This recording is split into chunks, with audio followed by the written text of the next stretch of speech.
কেন রাধারানী নিজেই তার মৃত্যুর প্রস্তুতি নিয়েছিলেন? শ্রীকৃষ্ণ মথুরা যাবার পর রাধারানী যখন আর কষ্ট সহ্য করতে পারছিলেন না, তখন তার সখী ললিতাকে বলেন তাকে একটু বিষ এনে দিতে।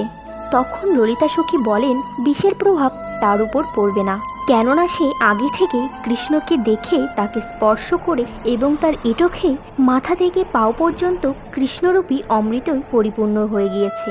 তখন রাধারানী ললিতা সখীকে বলেন আমার মৃত্যুর পর যেন যমুনাতেও আমার জল সমাধি দিও না, কেননা আমি প্রথমেই শ্রীকৃষ্ণের স্মরণে চোখের অশ্রুর জলে জল সমাধি নিয়েছি।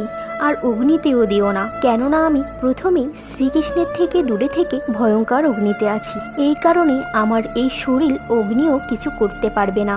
এই কারণে ললিতা তুমি আমার দেহকে কোনো তমাল বৃক্ষে রেখে দিও, যে তমাল বৃক্ষের রং আমার কৃষ্ণের মতো।